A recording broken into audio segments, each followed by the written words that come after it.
رسول اللہ صلی اللہ علیہ وسلم پر رمضان کے عموماً 8 رکعت تہجد کردی تہجد اخیر شپه کې کېږي 8 رکعت تهجد یې کړي دي رسول الله مبارک نو دوم کولی شي څلورم کولی شي شپږم کولی شي عایشه بیبي فرمایي چې رسول الله مبارک کړي دي او 8 رکعت تهجد کوي او ښه په قلار او په تهجدو کې به دا فایده چې دغه وخت کې رب العالمین په یو خاص کیفیت او په یو خاص حقیقت باندې اعلان کوي او سوی څوک شته من یسألوني چې مانه وغواړي چې زه ورکم څوک شته چې مانه بخښنه وغواړي او زه یې وبخم واه واه الله په خپل آواز کوي څوک شته چې بخښنه وغواړي زه یې وبخم څوک رزق غوښتونکی شته چې زه روزي والا ورکم ورته خلک وایي روزي مې تنګه ده روزي مې تنګه ده روزي مې تنګه ده نو د رسول الله مبارک په خبر عمل ولې نه کوي چې روزي دې تنګه ده پېشمني پاسه او نفل وکړه او الله نه غواړه او دا وکړي زموږ باباجي د خدای پاک وبخښي مولانا شهزاده صاحب رحمت الله علیه هغه به یو ټکی وي هغه به جړل دی پېشمني کې قسم دی جړل به هغه جړاګانې ما ته یادې دي اوس هم چې پېشمني به پاس نو خدای ته به په جړا او جړل به او دا به تعاظمني ذنبي فلما قرنته بعفوك كان عفوك اعظما یا الله زه دا ګناه خو زه ډېر زیات خراب کړم دا خو په ما ډېر لوی بوج شو خو الله چې دا خپله ګناه مې ستا مغفرت سره مخامخ کړه چې زما ګناه ډېره ده که د خدای مغفرت ډېر دی نو الله زما د ګناه نه ستا بخښنه بیا ډېره زیاته ده او بیا به څه وی یا الله مونږ تا ته نه دي ویلې چې دا آواز وکړه دا ستا پیغمبر مبارک فرمایي چې الله په خپل آواز کوي مونږ خو تا ته نه دي ویلې ته په خپله وایې چې ما نه بخښنه وغواړه چې وبخم نو زه درنه غواړم مې بخښه که مونږ خو نه دي ویلې چې ته وایې چې سوال وکړه الله تا ویلي دي چې ما نه سوال وکړه چې درکړم نو زه سوال کوم که نه راکړه اوس که او الله مونږ خو نه دي ویلې چې رزق مونږ خدا نه دا سوال نه دی کړی چې ته داسې ووایه تا په خپله ویلي چې څوک روزي غواړي نو والا ورکومه نو الله روزي م غواړم ماله روزي راکړه پېشمني پاسه تهجد وتا قبر دې سره ختمېږي دې کې عجزي پیدا کېږي دغه وخت داسې وخت دی چې د ریا نه لرې دی څوک به درنه نی خبر او ته به د رب العالمین عبادت وکړې دا د خوب د خوند د خوب ټیم دی او چې ته د خوب د خوند دا ټیم الله له ورکړي الله څه وایي اوهو لذت النوم د خوب خوند یې پرېښود او ما ته مخامخ ودرېده دا د ما سره جوړ ډېره مینه ده نو الله به در د هر څه قبول کړي انشاءالله نو تهجد او تراویح دا کوئ صحابه کرام به څنګه کولې یو ځل رسول الله صلی الله علیه وسلم په اعتکاف کې نو روت بار د اعتکاف د غځای نه نو چې روت صحابه په جومات کې نو ورته د جمع تهجد یې ورته په جمع وکړل دې ته مینا وایي ته وایې دا څوک نو درېږي هغه خلک صحابه چې واپس شو یو بل ته الوي چې بیګامو د حضور پاک مبارک سره تهجد په جمع کړي دي هغوی نو ښه تاسو دا کړي دي ورګې مونږ به ځو نو په بله شپه نور هم راغلل نو رسول الله مبارک ورته راووته نو تهجد یې ورته په جمع وکړل نو هغې کې خواره شو نو هغوی دا بیا خلکو ته ووایي چې مونږ خو حضور پاک مبارک سره تهجد په جمع کړي دي نو په بله شپه جومات د خلکو ډک شو دې ته شوق وایي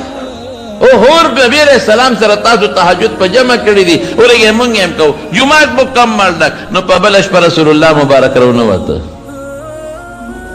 سحر راووته نو صحابو ته یې او صحابو به څه چل کوو چې کوم هغه پوزکې یې ځان ته تو کړی و د اعتکاف دپاره نو هغه یې تاسې په کاڼو باندې ویشته چې که نبي علیه السلام ودي چې راویښ شو مونږ ته جمع وکړي دې ته شوق وایي د مونږ نه څه شوق دی مونږ خو روجي لوی سړی به وي سنډه روجي به پې فرض وي او پلار او مور به ورته وایي مه نیسه مړ به شې د خدای دې خیر مه نیسه ناجوړه به په تاله نه وړي تا نه وړي ولې نه وړي چې بالغ دی خو اوړي به که نه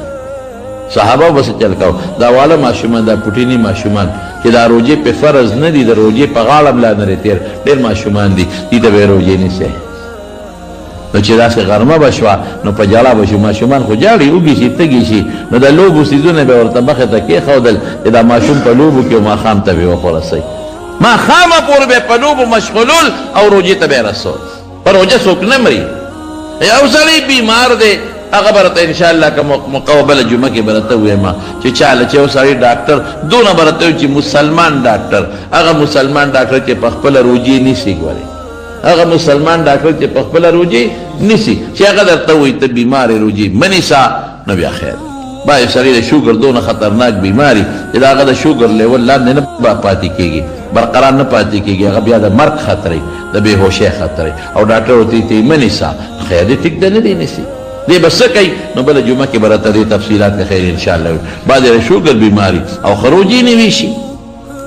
هغه وایي زه پکې نه وي شم او نیسي هم. باید د ګردو بیماری روجه نیسي پکې نه وي شي، هېڅ تکلیف ورته نه. باید د ګردو بیماری که روجې نیسي ګردې فیل کېږي، نو دې کې د عالم نه تپوس مه کوئ. بس هغه ډاکټر هغه طبیب چې هغه په خپله روجې نیسي مسلمان یې هغه نه تپوس وکړئ، هر راته څه وایي په هغې باندې عمل کوئ. نو زمانو خبره مې دې پورې کوله چې صحابه په خپلو بچو داسې روجې نیولې. یو بله واورئ، نبي کریم صلی الله علیه وسلم به صوم وصال کو. صوم وصال څه ته وایي؟ یوه هفته به پرله پسې روجه وه، میانس کې به یې نه ماتوله او پېشمني به یې هم نه کوه.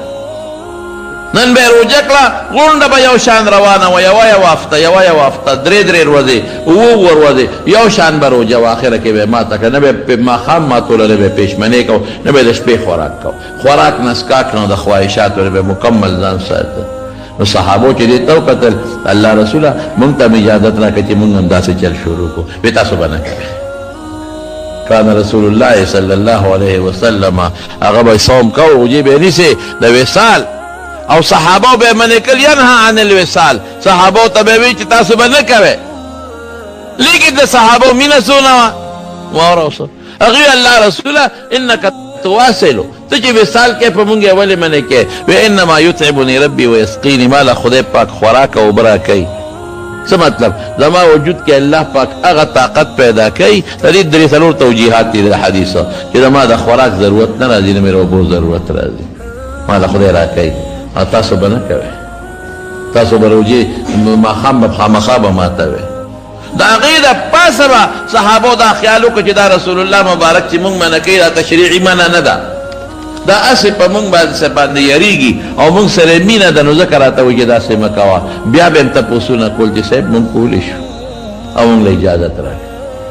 په څنګه دا صحابو داسې عمل کو. دا ما چې ته کوم صحابي و حضرت سلمان او حضرت ابوالدرداء، دا حضرت سلمان د حضرت ابوالدرداء رضی الله عنه ملاقات لله وره. نو پخوا د حجاب د آیاتونو د پردې د آیاتونو نازلېدو نه مخکې به خلک د یو بل کور ته تلل او په اجازت به تلل، بې اجازته به نه تلل. د مخ دا پرده نه وه، د مخ پرده، دارنګې د لاسو پرده، د خپو پرده، د سر پرده، دا به نه وه، نوره پرده به وه. اوس لکه څنګه چې دا ماما د خورۍ که راځي یا تره د رویرې که راځي، دقسې به یو بل کره تل د عام خلک هم. نو چې دی لاړ هلته کې د هغه ملاقات لا، نو د هغه بیبي جامې خشته نه وې، ښکلې نه وې. او قانون د شریعت دا دی چې کله سړی په کور کې دننه وي نو ښځه به ښکلې جامې چې خشته جامې باچي، بدرنګو جامو کې به ښځه بالکل نه ګرځي، دا به پوواړه نه ګرځي، پودله به نه ګرځي، ښکلې جامو کې به. که خاوند دې په سفر وي بیا بېله خبره ده، خو که خاوند دې په کور کې وي دا به شکل هم خشته ساتي، دا به جامې هم خشته ساتي. نو چې هغې ته یې وکتل ام الدرداء ته، د حضرت ابوالدرداء بیبي ته، نو دا هغې جامې داسې خیرنې غوندې وې او وجود یې هم داسې صفا پاک کړی. نو ودې دا ولې مالی اراکې متبذله، د تا څنګه وینمه چې جامې او دا دې داسې خیرنې غوندې چولې دي. او ته څه وایي؟ لکه په پوه شو مطلب دا دی چې خاوند دې کور کې دی، په شریعت ولې عمل نه کوي؟ ښکلې جامې ولې نه اچوې؟ خاوند مخکې ورته وایي. او ته وایي ستا ورور چې دی ابوالدرداء، د هغه په دنیا کې ساجت نشته، د هغه نه بیبي ته حاجت ته او نه بل څه ته، نو کار به سره چې جامې خشته اچو موزان ډولې کو. دا خبره خو یې نوټ کړه چې د ماسخوتن ډوډۍ خو وخوړله، نو سلمان ته وایي ته اوده شه او ابوالدرداء په مصله ودرېد خپل لمونځ کوي. وایي دا څه کوي؟ وایي لمونځ کوم که نه؟ وایي سمله نو سمیله. چې اخري شپه شوله تهجد ټیم راپیسه وایي پاسه اوس لمونځ وکړه. نو مونځ یې پې وکړه. نو بیا ورته حضرت سلمان فارسي څه وایي؟ ورته وایي ګوره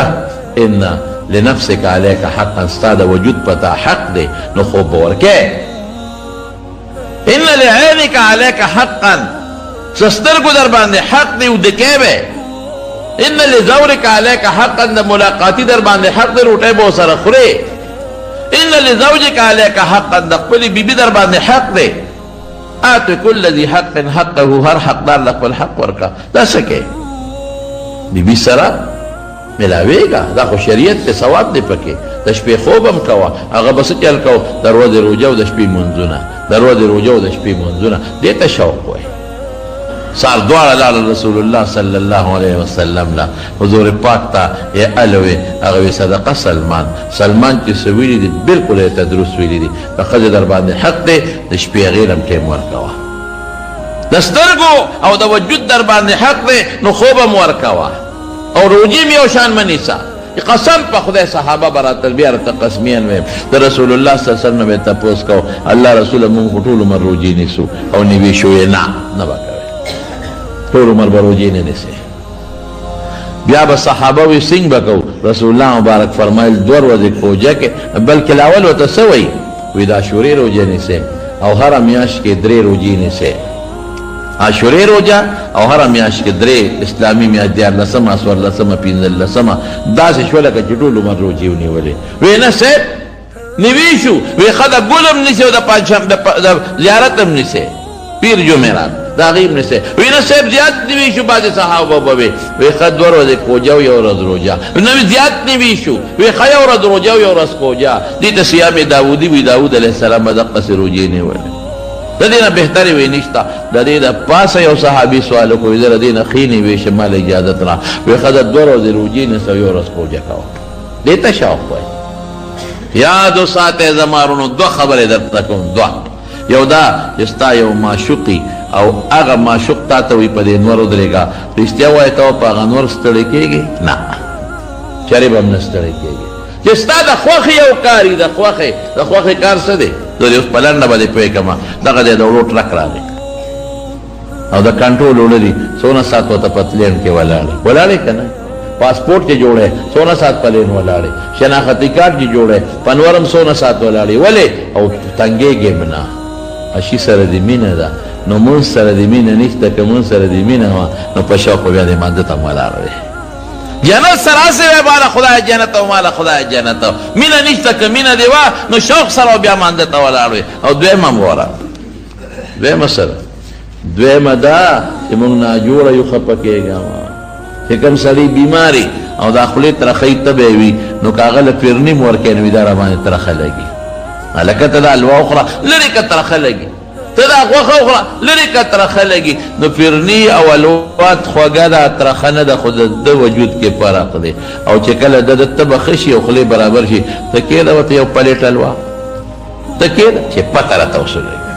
چې د اول نه اخره پورې خوري او که نه خوري پلیټ خو ځکه چې که دې په کټوی هم رامنې شي نو زه به دله جوړم ته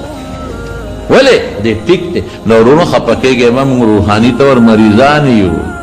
مونځ ښکلی شی دی قسم په خدای تراویح ډېر ښکلی شی دی تهجد ډېر ښکلی شی دی ولې ښکلی دی الله پې خوشحالېږي ولې ښکلی دی الله پې خوښېږي ولې ښکلی دی جنت پې حاصلېږي لیکن موږ ورته ناجوړه یو خدای دې مونږه جوړ کړي ذکر کوئ تلاوت کوئ نو جوړ به شئ حرام مه خورئ د حرامو نه ځان ساتئ نو جوړ به شئ انشاءالله